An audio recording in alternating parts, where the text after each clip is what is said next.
요한복음 21장 20절부터 25절까지 말씀, 제가 하나님의 말씀을 받들어 읽겠습니다. 베드로가 돌이켜 예수께서 사랑하시는 그 제자가 따르는 것을 보니 그는 만찬석에서 예수의 품에 의지하여 주님을 파는 자가 누구오니이까 묻던 자더라. 이에 베드로가 그를 보고 예수께 여짜오되 주님, 이 사람은 어떻게 되겠사옵나이까? 예수께서 이르시되 내가 올 때까지 그를 머물게 하고자 할지라도 내게 무슨 상관이냐? 너는 나를 따르라 하시더라. 이 말씀이 형제들에게 나가서 그 제자는 죽지 아니하겠다 하였으나 예수의 말씀은 그가 죽지 않겠다 하신 것이 아니라 내가 올 때까지 그를 머물게 하고자 할지라도 내게 무슨 상관이냐 하신 것이로라. 이 일들을 증언하고 이 일들을 기록한 제자가 이 사람이라. 우리는 그의 증언이 참된 줄 아노라. 예수께서 행하신 일이 이 외에도 많으니 만일 낱낱이 기록된다면 이 세상이라도 이 기록된 책을 두기에 부족할 줄 아노라. 아멘. 오늘은 추석 당일입니다. 많은 분들이 고향 또 부모님 집을 찾아 떠나신 것 같습니다. 유수에는 약 3천만 명이 차를 타고 움직였다, 그렇게 유수를 하는 것을 들었습니다. 그래도 서울에 남아있는 우리끼리 이렇게 하나님을 예배하니까 얼마나 좋습니까? 우리 인사하겠습니다. 서로 가정을 축복하시기 바랍니다. 가정에 풍성한 하나님 주신 열매가 있기를 축복합니다. 오늘 우리 일부 예배를 드렸는데 미국에서 오신 엄대 교수님이 일부 찬양대 찬양을 듣고 너무너무 좋아하시더라고요.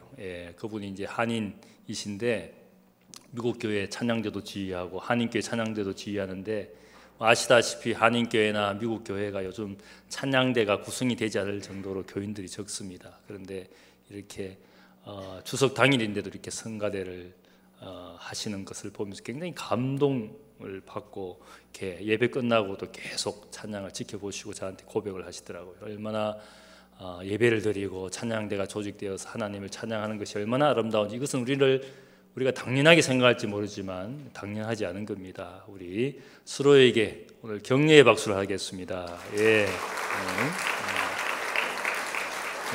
고맙습니다. 오늘은 베드로와 관련된 9번째 이야기를 하고자 합니다. 예수님을 3번이나 부인했던 이 제자 베드로는 한마디로 제자의 삶에 실패한 제자였습니다. 이런 제자 베드로를 다시 제자의 삶을 계속 살 수 있도록 회복시켜 주시는 이야기가 요한복음 마지막 장 21장에 나옵니다. 이 21장의 이야기를 첫 번째 베드로의 이야기로 제가 설교를 했었습니다. 오늘 말씀 19절을 보면 예수님은 베드로가 주님을 위해서, 교회를 위해서 앞으로 살게 될 뿐만 아니라 고난받고 순교당할 것을 또한 예언해 주셨습니다. 단순히 목양의 소명을 주셨을 뿐만 아니라 그의 미래가 어떻게 될지를 예언을 하셨습니다. 베드로는 자신의 죽음에 대하여 예언하시는 주님의 말씀을 듣고 그 옆에 있는 주님의 사랑하시는 제자의 미래는 어떻게 될지를 질문을 하였습니다. 오늘 21장 후반부의 이야기는 이 베드로의 질문과 관련된 주님의 교훈이 거기에 담겨 있습니다. 다른 제자 요한의 미래를 궁금하게 생각하고 질문하는 베드로를 향하여 주님 주신 말씀은 너가 무슨 상관이냐? 너는 나를 따르라. 이 말씀을 그에게 주셨습니다. 이 주신 말씀은 모든 그리스도인들에게 주시는 말씀이라 생각을 합니다. 미래를 살아가는, 우리의 삶을 살아가는 모든 그리스도인들이 명심해야 될 중요한 말씀이라고 생각을 합니다. 이 말씀에 담긴 뜻을 3가지로 생각을 합니다. 첫 번째는 각 사람은 하나님 앞에 똑같이 사랑받는 존재인 것을 알아야 됩니다. 제자 베드로는 평소에 늘 다른 제자들과 자신을 비교하면서 얼마나 자신은 주님께 헌신되고 또 사랑하는 제자인지를 주님께 증명하려 하였습니다. 그래서 말하기를 다른 모든 제자는 주님을 버릴지라도 자신은 결코 주님을 버릴 일이 없습니다. 주님을 위하여 감옥에도 가고 죽는 자리에도 가겠습니다. 이렇게 큰 소리를 쳤습니다. 다른 제자들과 자신을 비교하면서 자신의 열정과 믿음을 자랑했습니다. 우리가 요즘 이단 사이비 종교 지도자들을 보면 공통점이 있습니다. 자신의 존재와 메시지를 특별하게 만들기 위하여 다른 사람들과 자신과 자신의 집단을 비교합니다. 그래서 기성교회나 또 기성교인들을 비판을 합니다. 자신들은 얼마나 특별한 존재인지를 비교하면서 자신들을 부각시킵니다. 최근에 권사이신 어머님께서 전화로 저에게 질문을 하셨습니다. 당신이 다니시는 교회에서 존경받던 장로님, 권사님 부부가 어느 날 교회를 떠났는데 떠난 이유를 알아보니까 미국에서 오신 어떤 목사님의 교회로 떠나갔다는 것입니다. 그 목사님이 특별하다고 생각을 하고 자신이 수십 년 동안 장로로 섬긴 교회를 버리고 한순간에 다른 교회로 갔다는 것입니다. 그래서 그 교회의 목사가 어떤 사람인지를 저에게 알아봐 달라고 부탁을 했습니다. 제가 대충 알아보니까 그 목사님의 평소의 메시지가 어떤 메시지인가 하면 모든 다른 교회 목사들은 다 타락한 사탄의 도구일 뿐이다. 다른 목사와 다른 교회를 다 싸잡아 비판을 하는 그런 메시지를 늘 전하고 있었습니다. 우리의 의식 깊은 곳에는 비교의식, 비교 콤플렉스가 있습니다. 늘 하나님 앞에 자신의 의를 인정받기 위해서 다른 사람을 비판하든지 다른 사람을 낮추는 그런 것을 우리가 쉽게 행할 때가 있습니다. 누가복음 18장 11절을 보면 두 사람이 기도를 하는데 한 사람은 바리새인이었습니다.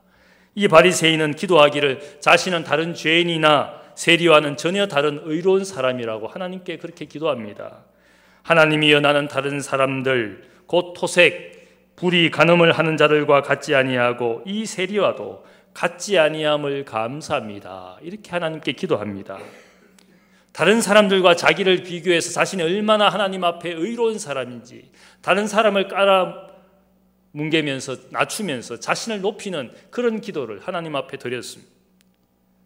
남들과 비교하면서 자신이 얼마나 훌륭한 사람인지 그런 높은 자긍심과 자기의로 사는 사람들, 어쩌면 비교 콤플렉스가 있는 사람들인지 모르겠습니다. 반대의 경우도 있습니다. 남들이 잘 살거나 높은 지위에 있거나 혹은 유능하게 사는 모습을 보면 그들과 비교하면서 자신의 모습에 대해서 좌절하고 낮은 자긍심으로 사는 분들도 있습니다.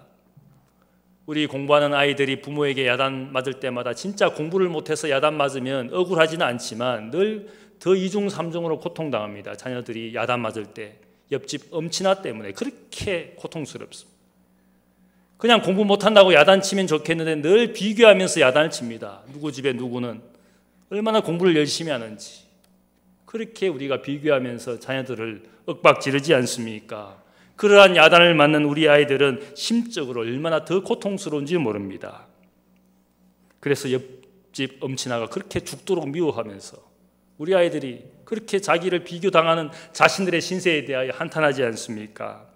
어쩌면 많은 사람들이 이 비교 콤플렉스에 시달립니다. 절대적인 가난과 절대적인 불행 때문에 심적으로 고통당하는 것이 아니라 상대적인 박탈감이나 상대적인 가난함 때문에 자신들의 삶을 불행하게 여기는 오늘 우리 현대인들이 그렇지 않습니까? 과거와 비교할 때 물질적으로 풍요하고 적어도 먹고 사는 문제는 해결되었지만 남들이 어떻게 살고 남들이 어떻게 사회에서 성공하여 있는지 그 모습을 볼 때마다 내 자신을 초라하게 생각하고 더 상대적인 불행한 마음을 가지고 살아가는 것이 어쩌면 우리들의 모습인지 모르겠습니다. 많은 사람들이 이 비교의식에 시달리면서 스스로와 자녀의 삶을 더 불행하게 만들고 있습니다. 베드로는 어쩌면 한때는 다른 제자들과 자신을 비교하면서 영적인 우울감에 사로잡혔습니다. 근데 이제는 주님을 3번 부인하면서 많은 제자들 앞에서 자신의 자긍심에 상처를 받았습니다. 그래서 이제는 자기 비하와 낮은 자긍심에 사로잡혀 있었던 베드로였는지 모르겠습니다. 오늘 말씀을 보니까 다른 한 제자를 그가 의식하기 시작했습니다. 20절 말씀을 보면 예수께서 사랑하시는 제자이고 만찬석에서 예수의 품에 의지하여 주님을 파는 자가 누구입니까? 이렇게 물었던 제자를 거기에 언급하고 있습니다. 이 제자가 누구인지 성경의 이야기는 특별히 이 요한복음서를 쓴 아마 제자 요한일 것이라고 암시를 하고 있습니다. 요한복음서를 쓴 이 저자 제자 요한은 늘 자기를 소개할 때마다 요한복음서를 보면 사랑하시는 제자, 사랑받는 제자 그렇게 자기를 소개하고 있습니다. 다른 제자들에 비해서 자신이 누구보다 사랑을 받는 제자이고 심지어 예수의 품에 있을 정도로 가까이 예수님을 모셨던 사람이라고 자기를 특별히 부각을 시켰습니다. 심지어는 예수님께서 십자가상에서 자신의 모친 마리아를 이 제자에게 맡길 정도로 이 제자 요한은 자신이 특별하게 주님으로부터 사랑을 받는 제자라고 아마 자기의 생각 속에 그런 마음을 가지고 있었는지 모르겠습니다. 베드로는 제자 요한에 대해서 마음 깊숙한 곳으로부터 이 제자와 비교하는 그런 경쟁의식이 있었습니다. 재미있는 것은 이 경쟁의식이 뚜렷하게 보이는 한 장면이 나옵니다.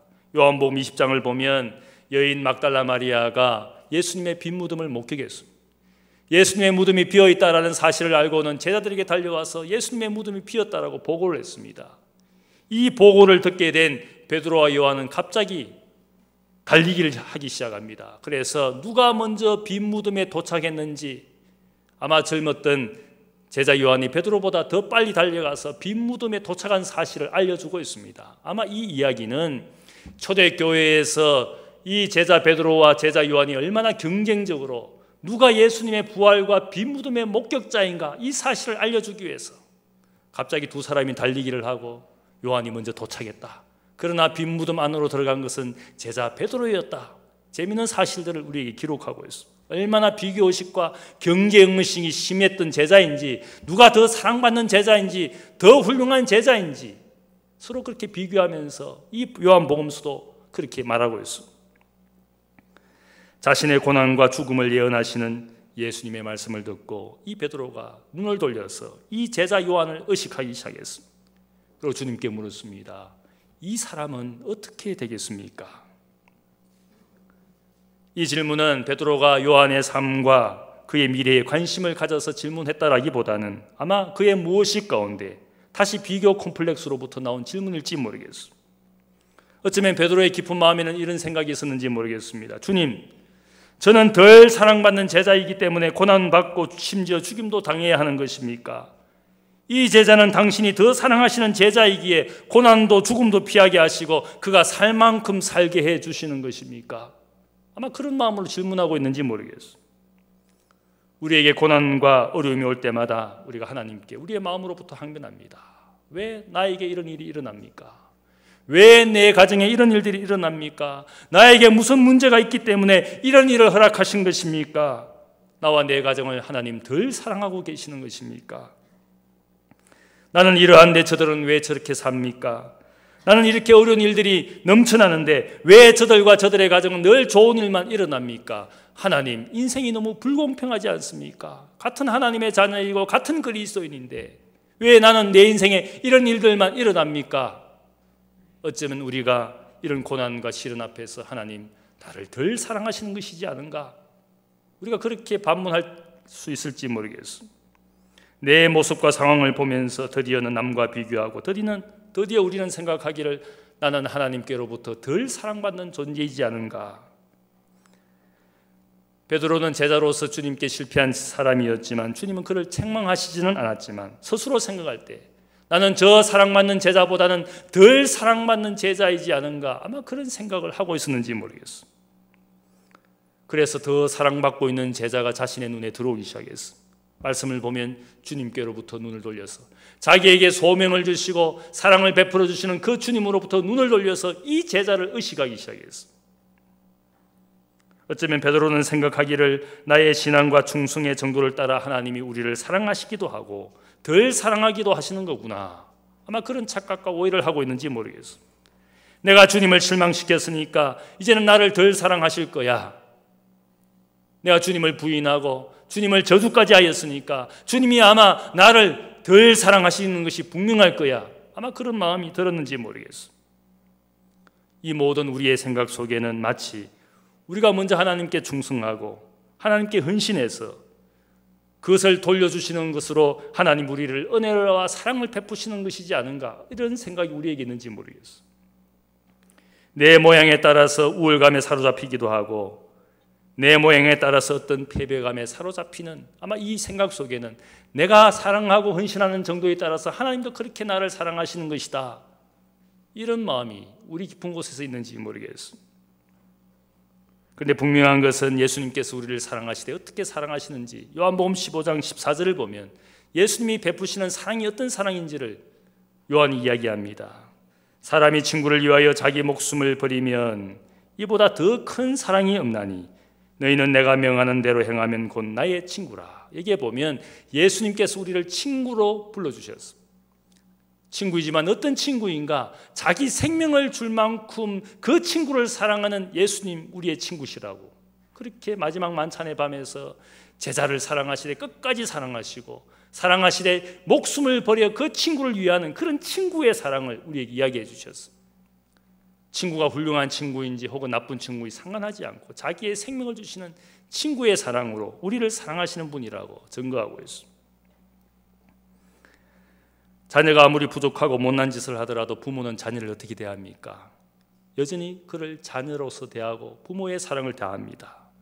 부족하고 못났지만 내 자녀이기 때문에 부모가 사랑하는 것이지 않겠습니까? 언제나 똑같은 사랑을 하는 것이 부모의 위대한 사랑입니다. 부모의 사랑은 자녀로부터 먼저 받았으니까 되돌려주는 사랑이 아닙니다. 자녀가 나를 얼마나 사랑하느냐에 따라서 부모가 사랑하는 것이 아니라 부모의 사랑은 뭡니까? 자녀에게 먼저 주는 사랑, 심지어는 자기의 모든 것을 드리고 자기의 생명까지 줄 수 있는 것이 바로 먼저 주는, 자녀를 향하여 먼저 베푸는 부모의 사랑이지 않습니까? 그래서 사도 요한은 하나님의 사랑에 대해서 요한일서 4장 10절에 이렇게 이야기합니다. 사랑은 여기 있으니 우리가 하나님을 사랑한 것이 아니요 하나님이 우리를 먼저 사랑하사 우리 죄를 속하기 위하여 화목제물로 그 아들을 보내셨습니다. 우리가 사랑하고 헌신하는 정도에 따라서 하나님이 대갚아 주시는 그런 사랑이 아니라 하나님이 먼저 우리를 사랑하신 그 사랑이라고, 먼저 베푸시는 그 사랑, 아들을 희생시키시기까지 우리를 먼저 사랑하신 하나님의 사랑이라고.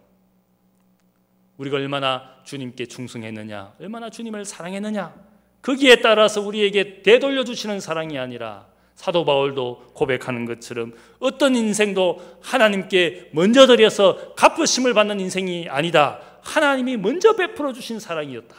그렇게 우리에게 이야기합니다. 결코 비교의식이나 경쟁의식으로 하나님의 사랑과 은혜를 측정해서 아니 됩니다. 남이 어떻게 잘 사는 것 같으니까 하나님이 많은 사랑을 베푸셨는가 보다. 나는 고난과 시련이 그치지 않으니까 하나님은 나를 덜 사랑하시고 덜 사랑받는 존재인가 보다. 결코 우리가 그렇게 생각해서는 아니 되는 것은 하나님은 우리 모두를 귀중하게 똑같이 사랑하시는 하나님의 사랑인 줄로 믿습니다. 다른 일과 비교해 보니까 내가 하는 일이 작은 일이라고 해서, 혹은 내가 섬기고 있는 교회가 작은 교회, 개척교회라고 해서, 혹은 내가 비교해 보니까 나의 존재가 남들과 비교해서 보잘것없는 존재라고 우리가 생각한다면 결코 그렇지 않습니다. 우리는 하나님의 사랑과 은혜가 온전한 것으로 믿지 않습니까? 온전한 사랑과 온전한 은혜는 우리의 일과 우리의 존재가 작은 것으로 귀중하지 않은 것으로 여겨서 진짜 그런 은혜와 사랑이 있는 것이 아니라 모든 사랑은 동일합니다. 작은 교회를 섬기든 내 모양이 부족하든 우리에게 다가오시는 하나님의 사랑은 동일한 줄로 믿습니다. 만약 그렇지 못하다면 하나님은 결코 공의로운 하나님이 아닙니다. 그분의 사랑과 그분의 은혜는 모든 사람들에게 동일하게 베푸는, 작은 교회라고 해서 하나님이 무신하지 않습니다.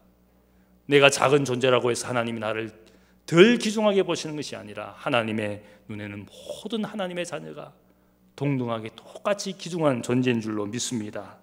그러한 사랑을 받고 있다는 사실들을 너는 상관하지 말라, 너는 나를 따르라.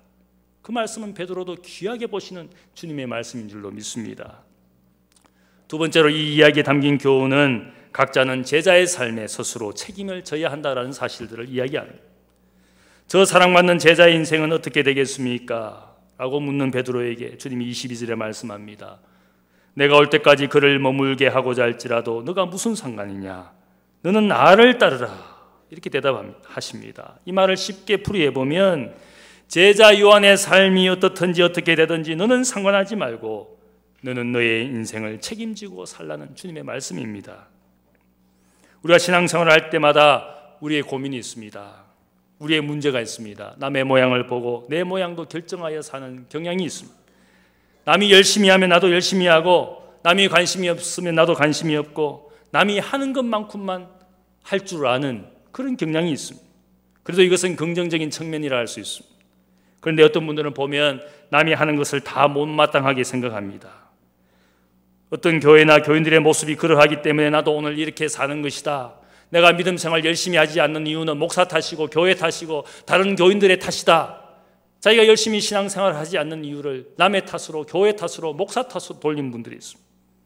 물론 그런 점이 있을 수가 있지만 그러나 중요한 것은 너는 상관하지 말고 너는 너의 삶에 최선을 다하라. 이 주님의 말씀은 무엇을 이야기합니까? 적어도 오늘 내가 사는 인생의 모든 모양에 대하여 하나님 앞에 내가 책임지는 인생이 되어야 된다는 것입니다. 인류 최초의 범죄 아담과 하와가 하나님 앞에 불순종하고 선악과를 따먹었을 때 하나님이 묻습니다. 아담에게 묻습니다. 너가 왜 내가 금지하는 열매를 따먹었느냐? 이 하나님의 질문에 아담이 어떻게 대답합니까? 하나님이 내게 주셔서 나와 함께 있게 하신 여자, 그가 그 나무의 열매를 내게 주므로 내가 먹었나이다. 이렇게 자기 탓이라고 말하지 않고 하나님이 나를 위하여 만들어주신 그 여자가, 나와 함께 있게 해주신 그 여자가 나무 열매를 내게 주어서 내가 어쩔 수 없이 먹었습니다. 세상에 제일 못난 남자가 누굽니까? 아내 탓하고 여자 탓하고 사는 남자들 있지 않습니까? 하나님을 원망할 뿐만 아니라 그 여자를 탓하였습니다. 하나님이 여자에게 물었습니다. 너가 왜 불순종하고 그 열매를 먹었느냐? 하와는 자기 탓이라고 말하지 않고 자신을 유혹한 뱀이 꿰었기 때문에 어쩔 수 없이 그 열매를 먹었다라고 사탄을 탓했습니다. 내가 하는 모든 모양들, 범죄의 모양이 내가 한 것이 아니라 사탄의 영이 내게 역사해서 내 마음속에 무엇인가 다른 영이 역사해서 내가 어쩔 수 없이 그렇게 했습니다. 어떤 사람들은 자기의 일을 변명합니다. 내가 하고 싶어서 한 것이 아니라 살다 보니까 제도가 그렇고 사회 전반이 다 그렇고 관습이고 다 관례니까 나도 그렇게 하는 것이다. 제도를 탓하고 관행을 탓하고 그런 일들이 얼마나 많습니까? 우리 정치 지도자들이 어떤 범죄에 연루되고 나서 늘 하는 말이 관행입니다. 내가 하기 싫지만 남들이 다 하고 있으니까 관행적인 것이니까 내가 하는 것이고, 자기가 했다라고 솔직하게 고백하는 사람들이 별로 없습니다. 사도 바울은 교회 안에서 형제들끼리 다툼이 일어나고 서로 남의 이야기를 하는 이런 사람들에 대해서 권면을 합니다. 로마서 14장 10절을 보면 형제를 비판하거나 업신여기지 말라. 왜냐하면 우리가 다 하나님 앞에 서게 될 것이고 우리 각 사람이 자기 일을 하나님 앞에 직고하게 되리라. 남을 탓하고 남을 비판하고 교회에 문제가 있는 모든 것이 다른 형제와 성도들의 탓이라고 늘 비판하며 탓하며 살아가는 그 인생을 향하여 바울이 하는 말씀은 모든 사람이 하나님의 심판대 앞에 서게 될 것이고 하나님의 심판대 앞에서 자기 인생의 일을 다 직고하게 될 것이다. 이 말씀은 하나님의 심판대가 의미하는 것이 무엇인가? 거기에는 남을 탓하고 고발하는 심판대가 아니라 하나님의 심판대는 모든 인생이 각자의 인생을 하나님 앞에 직접 고하는 시간이 될 것이다. 거기에서는 남의 탓하고 남의 책임을 전가하는 시간이 아니라 너가 너의 인생을 어떻게 살았는지 하나님 앞에 보고하는 시간이 될 것이다. 변명도 합리화도 통하지 않는 자기 인생을 있는 그대로 하나님 앞에 다 보여주는 시간이 될 것이다. 그래서 바울은 우리에게 이야기하는 것이 있습니다. 갈라디아서 6장 4절을 보면 각각 자기의 일을 살피라. 그리하면 자랑할 것이 자기에게서도 남에게 있지 아니하리니 각각 자기의 짐을 질 것이라. 누가 아무것도 되지 못하고 된 줄로 생각하면 스스로 속이는 인생이라. 자신도 아무것도 아니면서 자신도 하나님 앞에 성실하게 책임있게 살지 아니하면서 남을 탓하는 그 모든 인생, 아무것도 아닌 존재가 된 줄로 생각하고 남을 탓하고 있으면 그것은 결국 스스로 속이는 인생이라. 이 모든 교훈은 우리에게 한 가지를 이야기합니다. 나는 나를 책임져야 된다.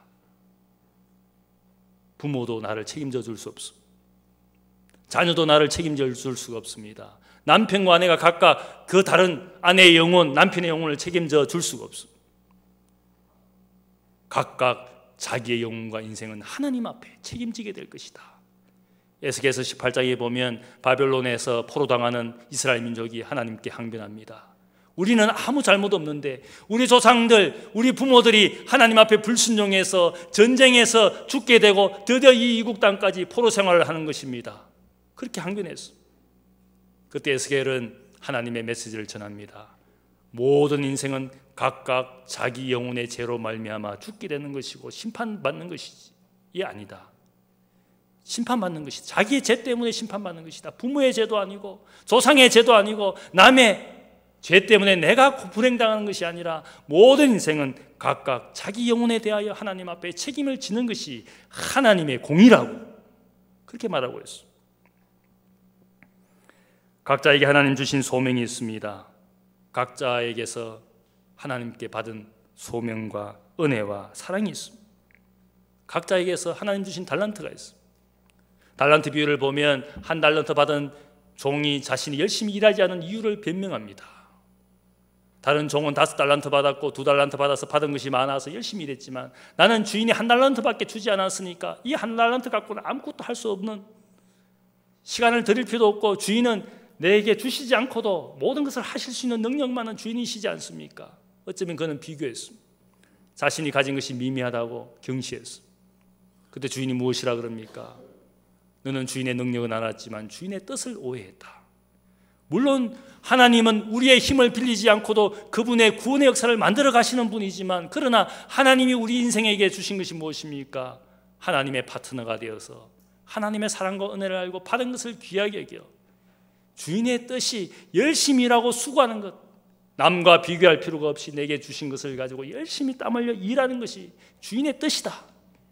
모든 사람이 하나님께 받은 것이 있는데 그 받은 것을 가지고 비교하지 말고 주인 앞에서 충성된 종이 되도록 땀 흘려 일하는 것이 주인의 뜻이다.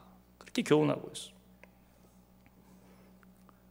다윗은 여인 밧세바를 간통하고 그 남편을 죽인 죄를 지적하는 선지자 나단 앞에서 고백합니다. 내가 여호와께 죄를 범하였습니다. 밧세바가 그녀의 아름다움으로 자신을 유혹했기 때문에 어쩔 수 없이 범죄하였다, 그렇게 그가 변명하지 않습니다. 전쟁터에 앞서가게 해서 전쟁이 그의 남편 우리아를 죽인 것이라고 그렇게 합리화하지 않았습니다. 내가 하나님 앞에 범죄하였습니다. 아버지의 재산을 타국에서 허비하고 돌아온 둘째 아들이 어떻게 회개합니까? 내가 하늘과 아버지께 죄를 지었습니다. 그렇게 회개합니다. 바리새인의 기도와 달리 세리는 어떻게 기도합니까? 감히 눈을 들어 하늘을 쳐다보지 못하고 다만 가슴을 치며 이르되 하나님이여 불쌍히 여기소서, 나는 죄인입니다. 바리새인은 남과 비교하며 자신이 얼마나 의로운 사람인지, 자신이 하나님 앞에 죄인이라고 한 번도 생각하지 않았어. 그러나 세리는 나는 어쩔 수 없이 세리라는 직업을 가져서 직업 때문에 하는 것입니다, 그렇게 말하지 않았어. 내가 하나님 앞에 죄인입니다. 남의 것을 착취했습니다. 횡령했습니다. 다른 사람에게 고통을 주었습니다. 나는 죄인입니다. 그렇게 자신을 고백했어. 주님의 제자답게 살지 않은 자신이 하나님 앞에 문제 있는 인생임을 고백해야 됩니다. 남을 탓하고 자기를 합리화하는 그런 인생이 아니라 너가 무슨 상관이냐, 너는 나를 따르라. 이 말씀은 각자의 삶에 각자가 책임을 지고 살아야 된다는 것을 말씀하고 있습니다. 세 번째로 이 이야기에 주시는 교훈은 각자에게 주어진 일들을 계속해야 된다, 그치지 않고 계속해야 된다, 그런 교훈이 있습니다. 요한복음을 쓰고 있는 저자 요한의 분명한 목적이 있습니다. 그 목적은 아마 이 요한복음을 받고 있는 교회 공동체는 거짓 교훈 때문에 흔들리고 있었습니다. 예수님의 인성을 부인하는 영지주의자들이 거짓 가르침으로 교인들을 실족해 하고 있었습니다. 사도 요한은 그래서 복음서를 쓰면서 요한복음 20장 31절에 이 복음서를 쓰는 목적을 분명히 합니다. 오직 이것을 기록함은 너희로 예수께서 하나님의 아들 그리스도이심을 믿게 하려 함이요 또 너희로 믿고 그 이름을 힘입어 생명을 얻게 하려 함이라. 믿음에서 실족하지 말고 예수님이 하나님의 아들 메시아인 것을 믿어야 된다. 여기에 불신자를 초청하는 그런 메시지가 아니라 여기에는 요한복음 이미 믿고 있는 교인들에게 주시는 메시지. 예수님께서 하나님의 아들이신 것을 믿어야 되는데 그 믿는다라는 현재 분사형은 그 의미가 계속 믿어야 된다. 교회 안에 우리의 인생에 무슨 일이 일어나든지 간에 믿는 것을 포기하지 말고 계속 잘 믿어라. 누구 때문에? 관계에서 상처를 받아서 그 교회의 목사 때문에 내 믿음 생활을 등한시하고 포기할 것이 아니라 어떤 상황 아래에서도 예수 믿는 것을 계속 믿으라고 말하고 있는 것이. 신앙생활 열심히 하지 않는 이유를 남의 탓을 하고 상황과 환경을 탓하는 분들이 있어요. 너는 상관하지 말고 너는 나를 따르라. 예수 그리스도가 하나님의 아들이신 것을 계속 믿으라. 믿음에서 실족할 일로 인생을 망치지 말고 어떤 상황과 환경에서도 예수 믿는 것을 결코 포기해서 안 된다는 사실들을 알려주고 있습니다. 교회의 문제 때문에, 인생의 어떤 문제 때문에 신앙생활 열심히 하지 않는 것, 아마 요한은 그것을 안타깝게 생각하고 있습니다. 예수가 하나님 아들이신 것을 계속 믿도록, 그분의 이름을 힘입어 그 인생의 생명이 풍성해지도록, 빈곤하게 가난하게 사는 인생으로 살지 말고 예수를 믿음으로 풍성한 삶을 살도록, 예수를 믿으면서도 교회 생활하면서 얼마나 가난하게 사는지, 남의 탓하면서 누구 탓하면서 얼마나 자신의 모양 자체가 가난하게 살고 있는 그런 그리스도인들이 많았어. 너는 상관하지 말고 너는 나를 따르라. 계속 풍성한 삶을, 주님을 믿는 것을 결코 포기하는 일들이 없도록, 믿음 생활도 포기하고 교회도 떠나가고. 그것은 누구의 탓이 아니에요.